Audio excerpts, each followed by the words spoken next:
think I was on a spinning bike and I'm just watching these women in the ring, punching hard, doing these combos, hitting fast. And I thought, okay, oh yeah, I want to do that. That's what I want to do. And that's what made me come back. It didn't make me feel like, oh gosh, she can do that. I can't do that. I feel really bad about myself. No, I saw these women. I said, no, I'm going to learn to do that. I may not be able to do it the way they do it. I may not be as fast as them or hit as hard as them, but I'm going to do what I can do, the best that I can do. I'm going to come back. I'm going to learn. I'm going to be totally open. I'm going to work hard. And I've stuck with it for 10 years now.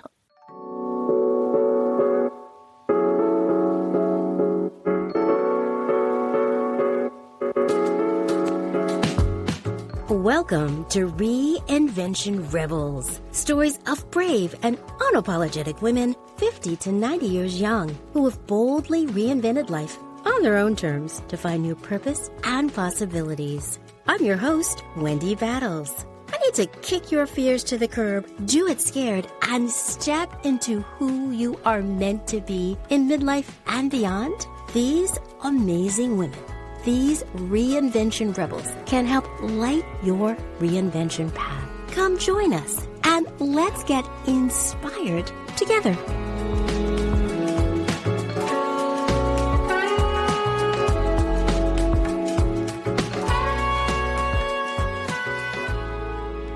Hey Rebels, it's Wendy and I'm so excited you're here. This is the kickoff of season 6 of the Reinvention Rebels podcast. And I couldn't be happier that you are here today joining me. This season, we are going to have so many amazing midlife women who are up to extraordinary things. And they're here to remind us that we can all own our awesome.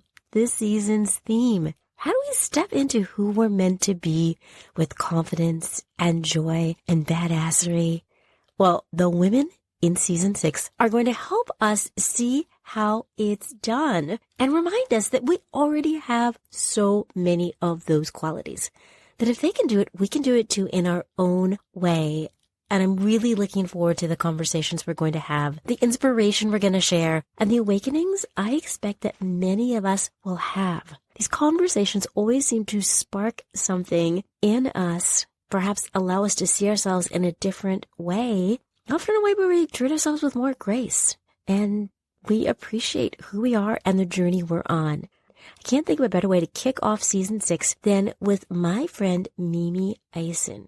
You are going to love this conversation. At 60, she is just getting started in her next chapter and has so many amazing insights to share.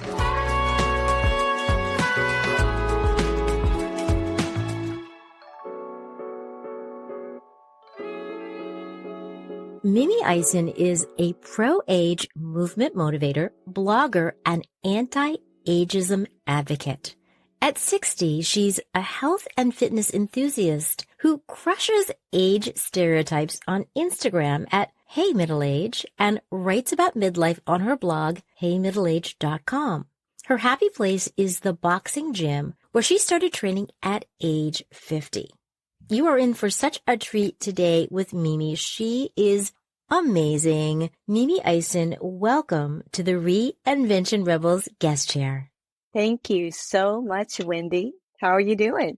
I'm doing great, and I have been looking forward to our conversation for weeks, Mimi. I have so many questions for you about your journey of reinvention over the years, and I'd like to begin by asking you about reinventing yourself in your mid-50s, because you mentioned to me before we started talking that you completely started over in all aspects of your life in your mid-50s. And I'm curious about what prompted you to reimagine your life. We talked about a lot of things that happened in my mid-50s when I was 55. And my mom had passed away that year. My daughter graduated from high school. I was having a lot of pain issues from a herniated disc. I was basically running on caffeine and sugar. All of these things were happening. But I'm going to go back a little bit further because I was thinking about this recently. when I turned 50, because I just turned 60 a couple of months ago, and I was sort of thinking back about the time when I turned 50. And I remember so clearly at that time that I believed sort of all the ageist tropes and stereotypes about being 50 and older. And I remember thinking to myself, okay, well, this is it. It's all downhill from here. I really, really thought that. But I didn't absorb it and think, okay, it's all downhill from here. So I'm just going to, throw in the towel. I'm not going to do anything about it. I took it as, okay, it's all downhill from here. So I better get to getting. Like I better start doing the thing that I really want to do. I better kind of do the physical things I want to do before I can't do them anymore. And so from that time to when I turned 55 and sort of all these, I've kind of reached my nadir, a lot of things were not going well. That was the time when I decided, okay, I need to sort of do a clean sweep. I was pretty burnt out at work. And so I left my job and I just started to take care of myself. I started to cook at home. I started to get more regular exercise. I was walking. I was doing a lot of different modalities for my back pain and all these things. And that was around the time when I just started to research, read and find out more things about midlife, what happens physically, emotionally. And then I was learning a lot about ageism. And it was around that time that I realized, like, wow, those are stereotypes, all of these things we believe about things going downhill. And it was kind of between that time and now, today, that I've sort of transitioned, changed my mind about a lot of things, started getting really active. And lo and behold, all of these beliefs that I have pretty much dissipated for me. It's kind of how it happened. That is fascinating. I feel like it's like a 180 or something like that you really shifted your mindset about this. And it feels like it was a 10-year. It was a 10-year. Right? But I think that speaks to, though, how it takes time. We enter this different period of our life. It feels foreign because things are changing on so many different levels. We have to, it feels like we have to make sense of it, each of us in our own way. And it feels like this was a trajectory for you of beginning to look into it, kind of see how you were thinking at the time. Yeah, I wish I had known some things about it. Certainly, I wish I had known more about perimenopause and menopause. That was kind of just a completely blank board. I knew so little, and I think that's really common. Yeah, I agree. But things are changing now. So at that time, I wish I had known more about that. But a lot of the other things, you just don't know what's going to come at you. Or you don't know what's going to happen with your family and your parents and the physical aspects and, how your body changes. And so I think it's good to know about a lot of these things. Certainly, it's good to know about things like, losing muscle mass and bone density so you can be physical and take care to try to maintain those things and, mitigate risks around some of the physical changes that happen. But those other things, they just come at you. They do.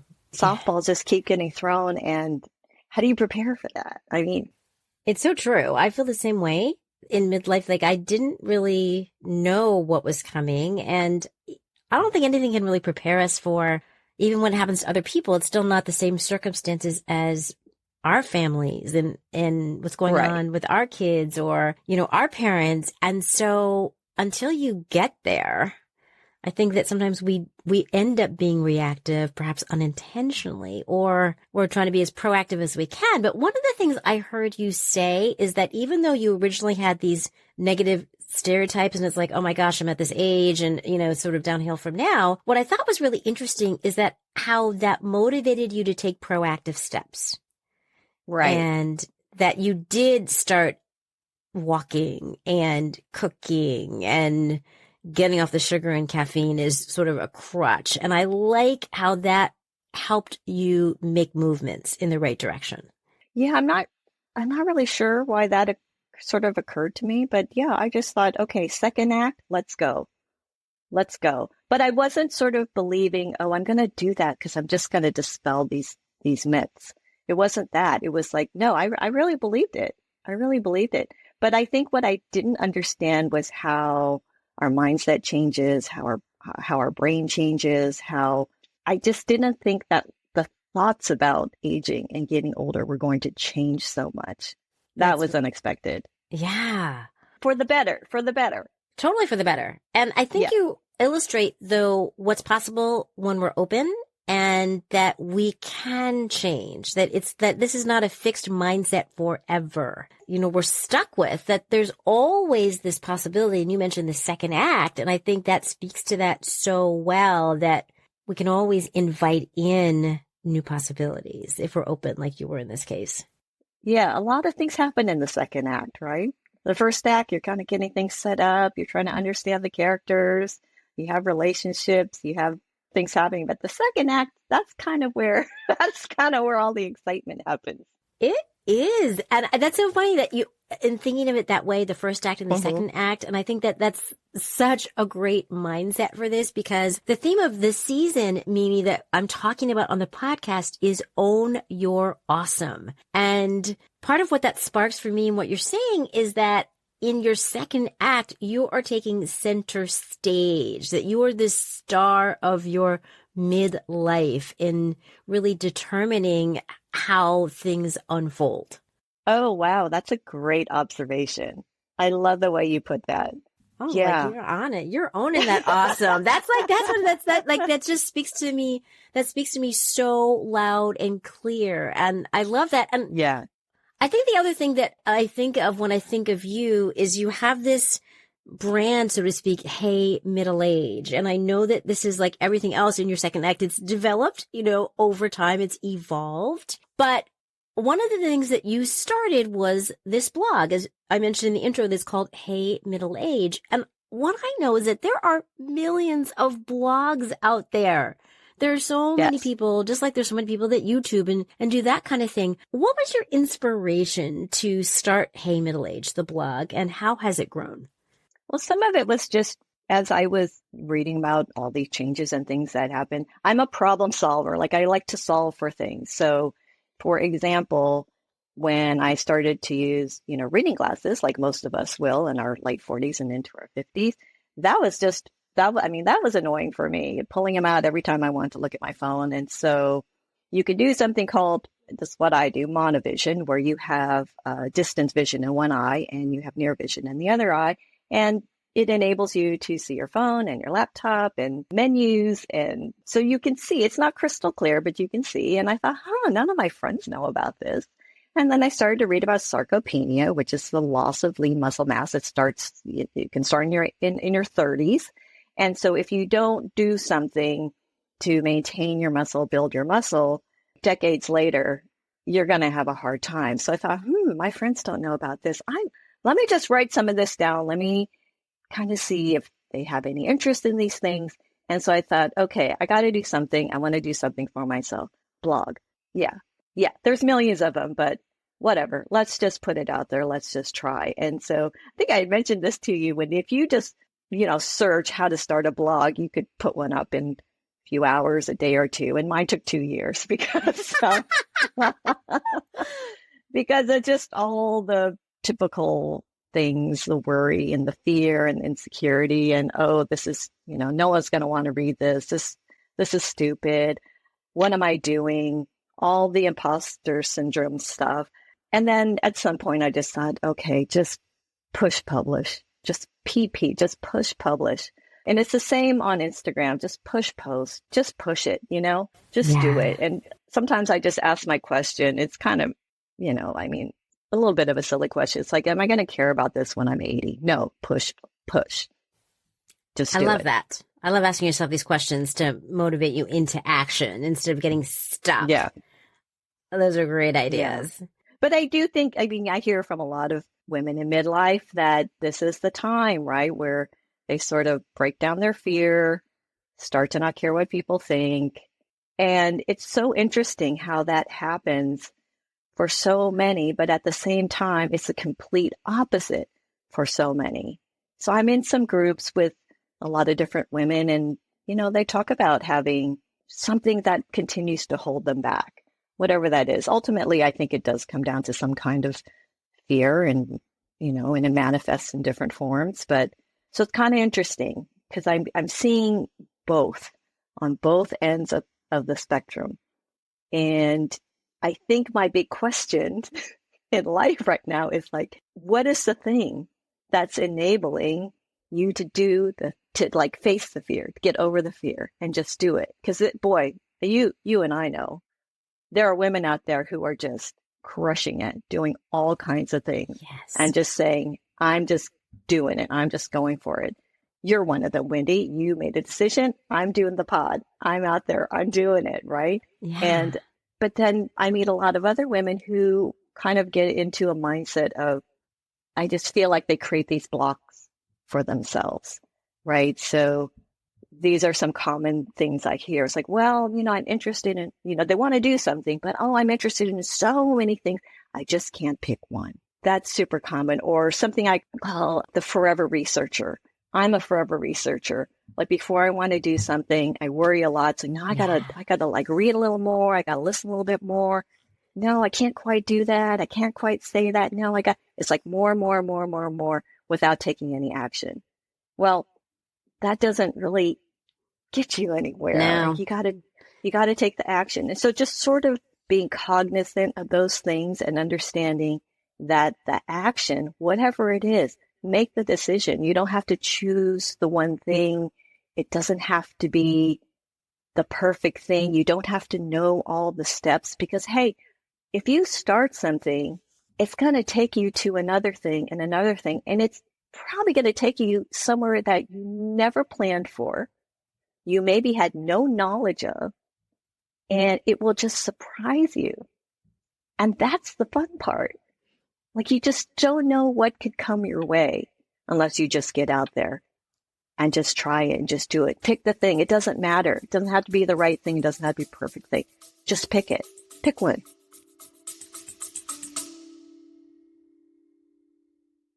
Are you thinking, I'll have some of what she's having?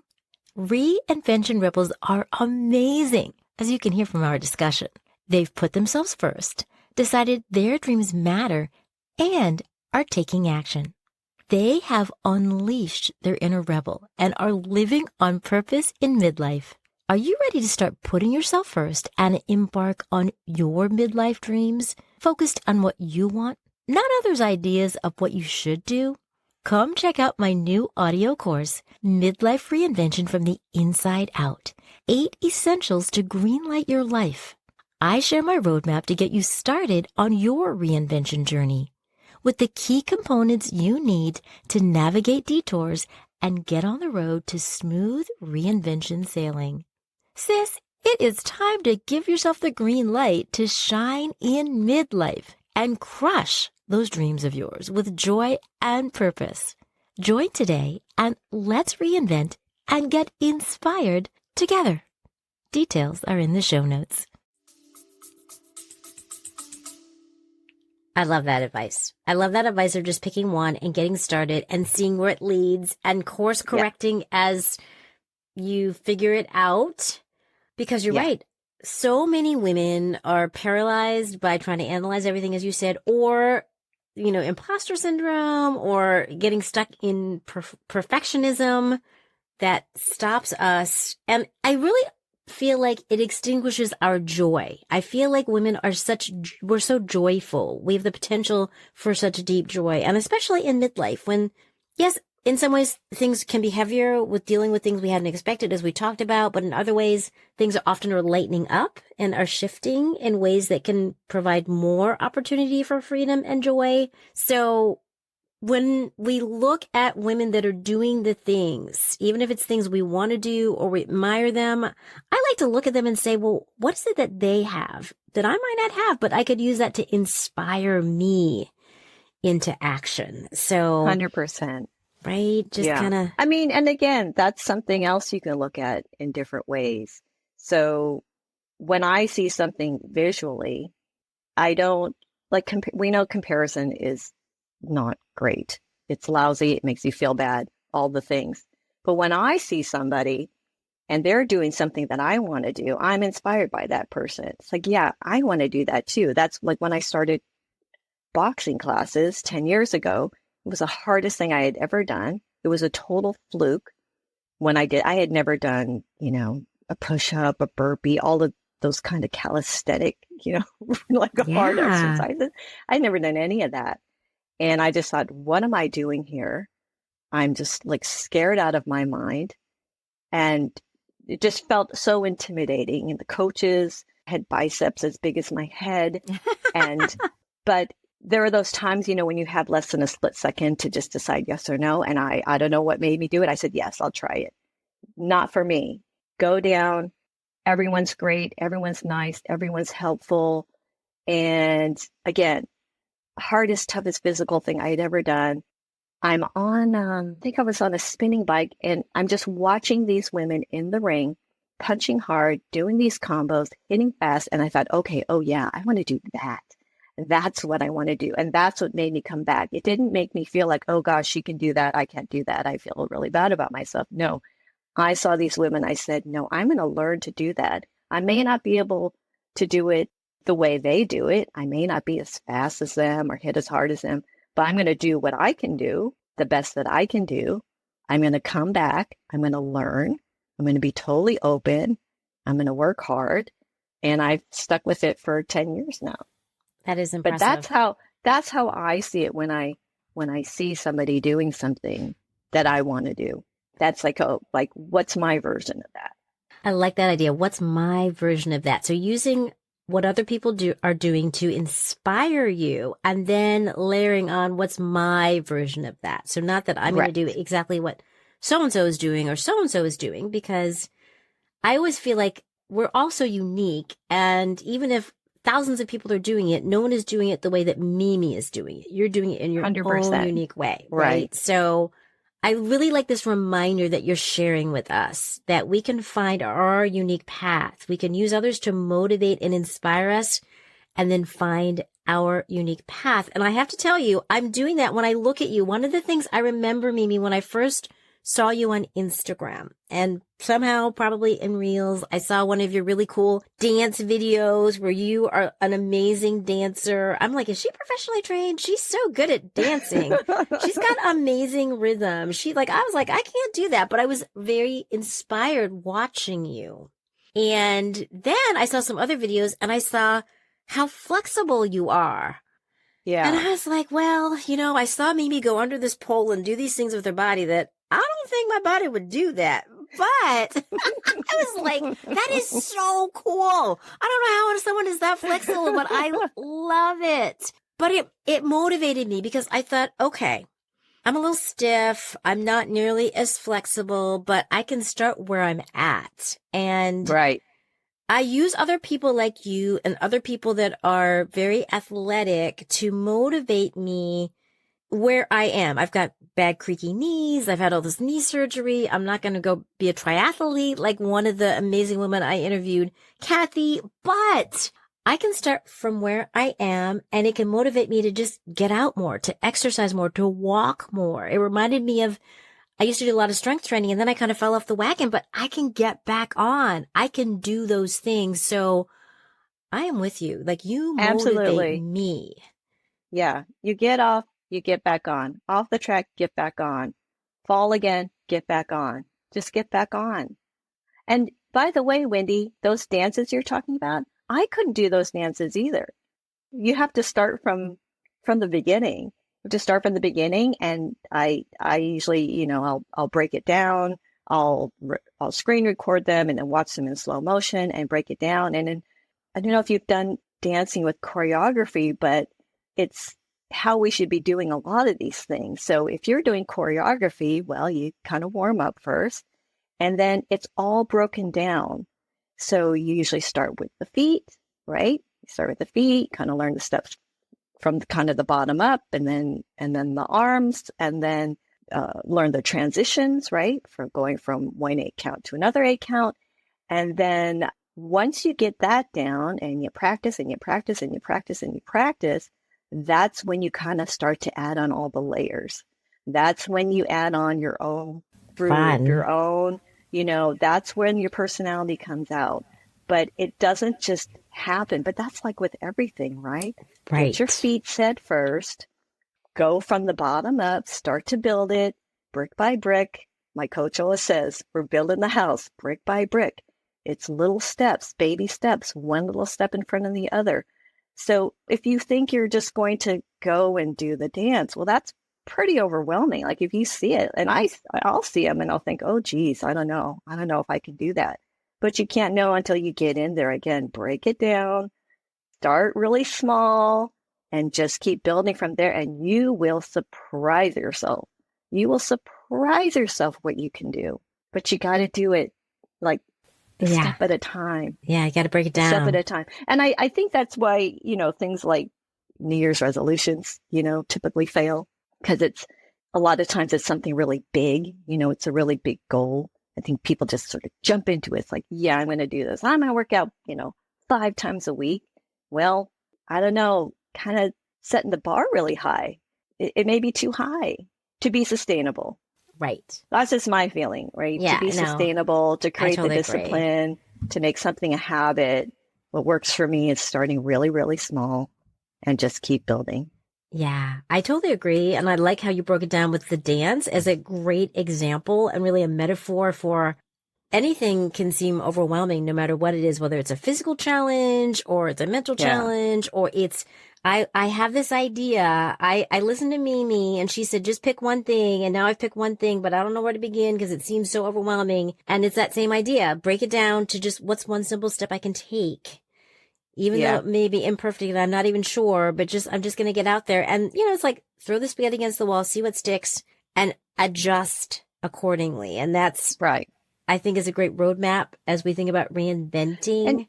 And I don't even know if it's really, I don't know where to start because there's so much out there. The information's out there. Maybe it's that it's too much. It's too much and I'm having a hard time deciding where to start. That can be a challenge. I understand that.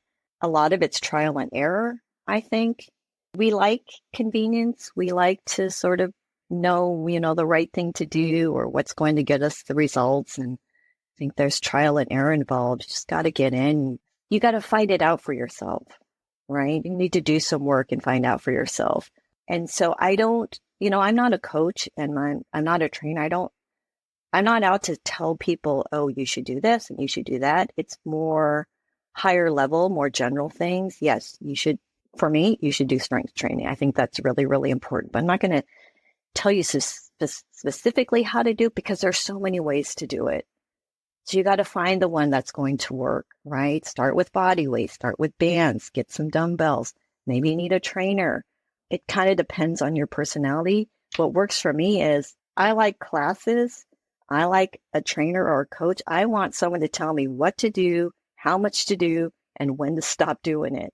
Like that's what works for me. That's how I will work, to my best potential. If I just sort of do it on my own for myself, which I can do too, I'm not going to work as hard. And that's okay too. That's also okay. You don't always have to be, working at 100%. But if I really want to, have a really satisfying class or something, I need that coach. But that's just me.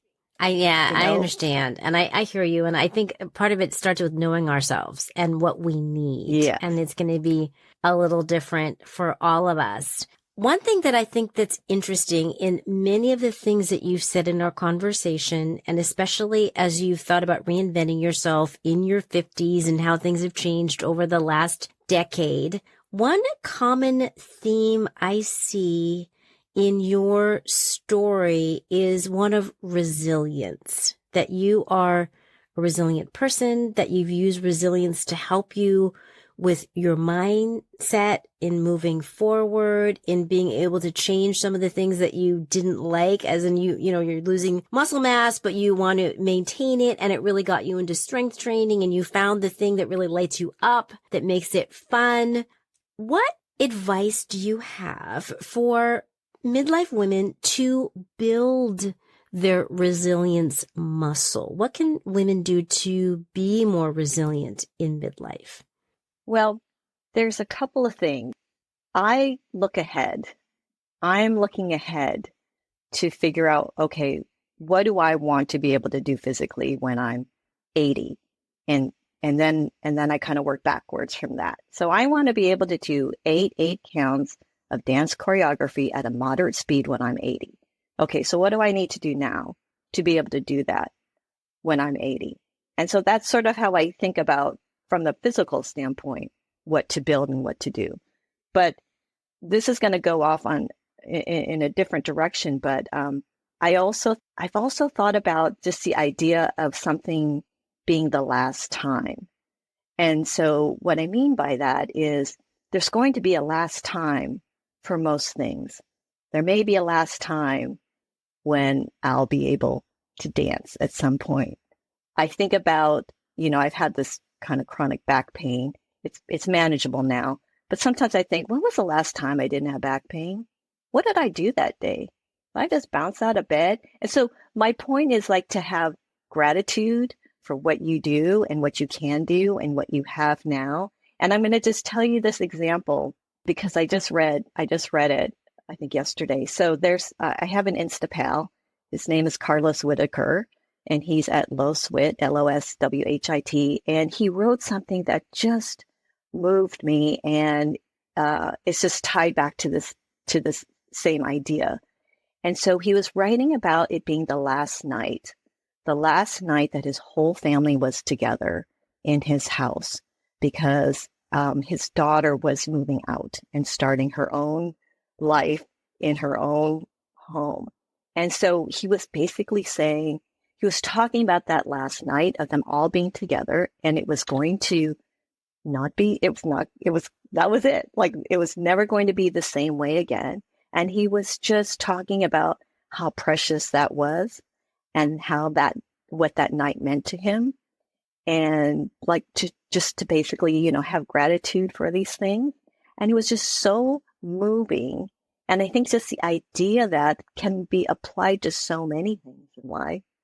I mean, this might be getting off of the topic, but that's also how I see things. It's like you can't just assume that you're going to have whatever you have, whatever capabilities you have and all these things tomorrow. So really have love for it and have gratitude for it. And I don't know. I mean, I guess that could tie back to resilience in some way. It's like how you think about things and how you honor things. Yeah. I absolutely agree. I think it makes total sense. Yes. Yeah. Yeah. Yeah, I do. So, I mean, there's a couple of different ways I look at things. Yeah. And I think it makes total sense what you're saying, that, our mindset helps us be resilient. And if we're thinking about what are some of the things I want to do, I heard you say that, like, what do I want to be able to do when I'm 80? I want to be able to do this with dance at a moderate rate.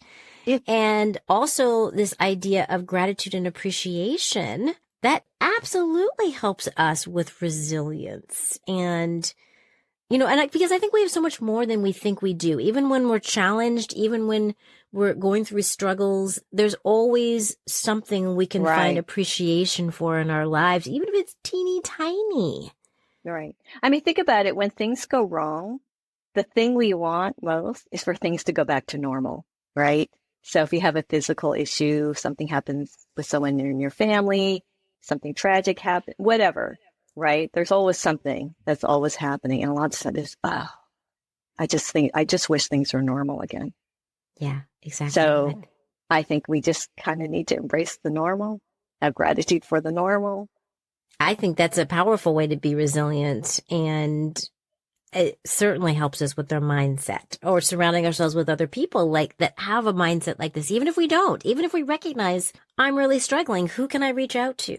And I think it was interesting because you said you had your Instagram partner, and that reminds me of community when you said that, because I know many women who belong to many different communities of all different types, whether they're online or in person, or it's your book club, it's your close friend circle, it's your niece or sister or whomever those people are that make up community. But I feel like it makes a big difference when it comes to reinventing ourselves, that we have our guides on the side, our cheerleaders, people who believe in us when we sometimes don't believe in ourselves. But I also know, Mimi, that not everybody has a community. right?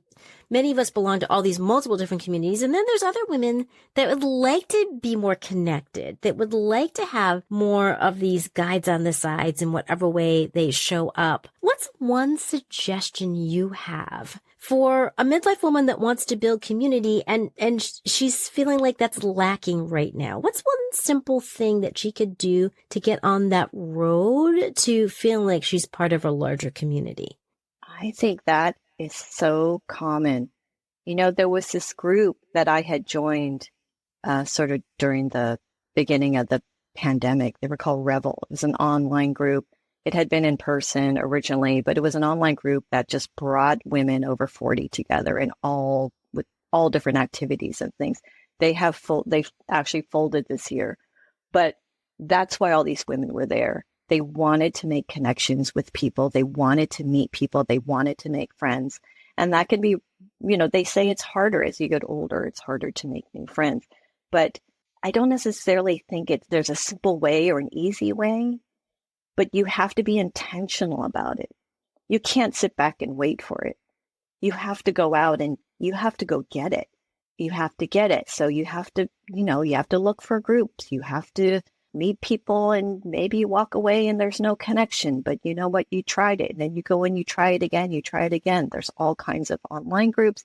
Find something that you're interested in. Find a group for the thing you're interested in. For me, I love the gym. There's great connection at the gym because we're all there with basically the same goal. And it's because it's very challenging. We're all in the same boat. Every level of fitness is challenging for everybody. And so, we kind of can all look at each other and go, I feel you. Like I totally feel you. But I just feel like you have to just go out and do something. And if you don't want to do it in person, there's so many online things. And I've connected with lots of people online. I mean, I've met a lot of people through groups online. And as a kind of offshoot from this group Revel, which again has since folded, I'm still in a couple of groups now. Like these women have stayed together. And, one of my favorites is this group of 4 of us who've been together for probably almost 3 years now. We're from all over across the US. We're different ages. We have different perspectives. And, we get together on Zoom every 4 to 6 weeks and just kind of catch up and see what everyone's doing. And we support each other. We have ideas for each other. And it's just, it's just great. It. I have to say, I don't want to keep bringing up the pandemic, but I have connected with more women because of the pandemic. Like I have groups of friends that we just started to get together online. And then we started to go outside. I had this one group, we'd see each other maybe 4 times a year. Now we're seeing each other every few weeks. I love that. Became a regular thing. It changed a lot for me.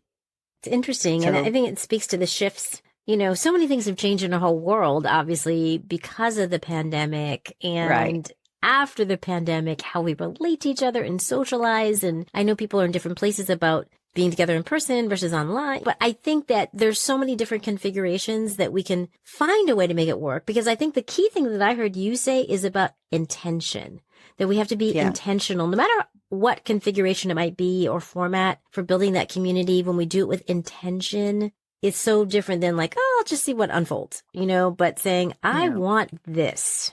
It's coming back to the action again. Yes. You need to do something. And I get it. It can be scary. It's scary walking into a room of a bunch of people you don't know.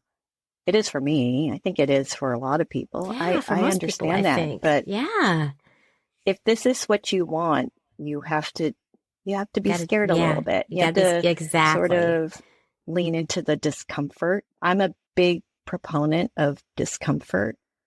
That's the one thing I learned from my boxing coach is you have to be uncomfortable with being uncomfortable, because the discomfort is that's where you learn things about yourself.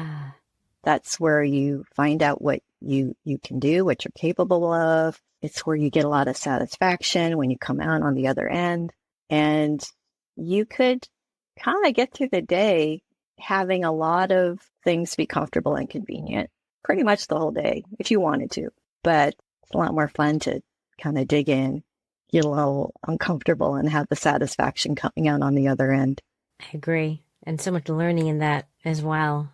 As we're starting to wrap up, Mimi, I want to ask you this one last question, which is if you had to give your 10-year reinvention journey a theme, how you've morphed and grown into what and who you are today, what would you call that? How would you theme your reinvention journey? Well, this will not surprise you. Be comfortable with being uncomfortable. There you go, right? That says it all. It not only does it say it all, it does it all. I love it. That's great. I know that people listening are saying, wow, Mimi is so cool. I want to know Mimi. I want to know Mimi Ison. I want to know more about this woman who is doing such cool things at 60, that has this really open mindset, who is moving forward into more joy, is resilient, is learning lessons along the way, course correcting is necessary, and continuing to grow. Where can people find you, Mimi? Where can they find you online? Well, I'm most active on Instagram at Hey Middle Age. So come on over, visit me, message me, comment, and I usually write back to just about everyone. And then the blog is heymiddleage.com, and that's where I dig in a lot deeper on all kinds of different subjects, everything from, again, muscle to beauty culture to sometimes I'll comment on, something that's sort of happening in the cultural zeitgeist at the moment, and just sort of what comes to me. It's a much deeper dive over there. And you can email me. There's an email link there. So wonderful. Yeah. I'd love to hear from any of you. And I have to say that I really adore Mimi. I love following her. I love the things that she's doing on Instagram. So it's always interesting and exciting. So I highly recommend that you follow her. And all the details that she just mentioned are in the show notes for easy access. You can tap or click and easily get right to her. Oh, and actually, where else I am a little bit is I'm on Threads. Oh, are you on Threads? I am. Well, yeah. I'm technically on Threads, Mimi, but I'm going to be honest with you. I honestly do not have enough time in the day.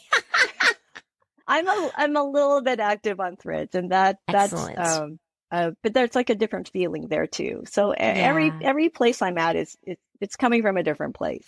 We will link to all of that. Mimi Ison, I cannot thank you enough for gracing me with your presence today and sharing your reinvention journey. Well, thank you so much, Wendy. You are just one fabulous person. Well, thank you. It's likewise. You know what? It's mutual. So this was so much fun, and I really appreciate you coming and sharing your insights with the audience. I appreciate you, Wendy.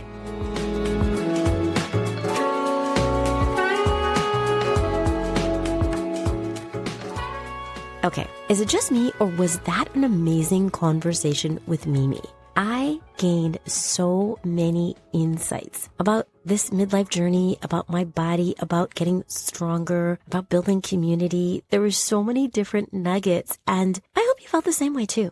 If you loved our conversation, I want to encourage you to subscribe to the Reinvention Rebels podcast on your favorite podcast platform so you never are missing an episode. If you really, really loved it, I encourage you to leave me a review at Apple Podcasts. It only takes a couple of moments, but it makes it easier for other people to find this inspiring content. And it's also a reminder that we're just getting started in midlife. There are endless possibilities, no matter really how old we are. And I hope this reminds you and lights a little spark in you that you can go on your own reinvention rebel journey too.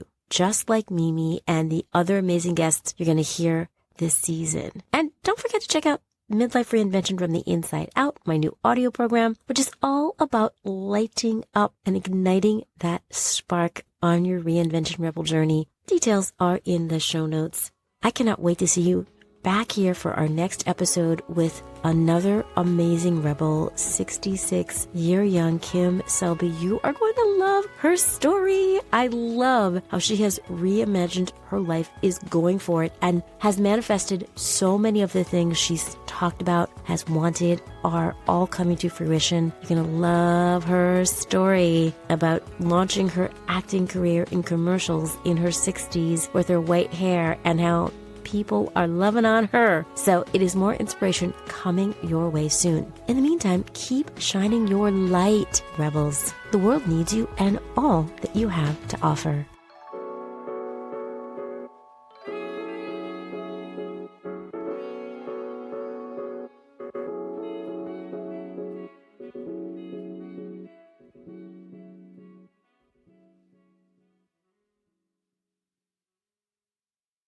Are you tired of waiting for someday?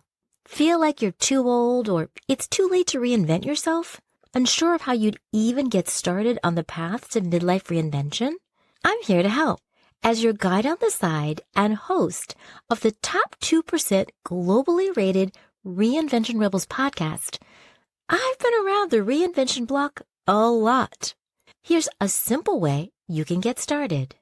Sign up for my free audio, 5 questions to spark your curiosity and inspire your reinvention rebel journey.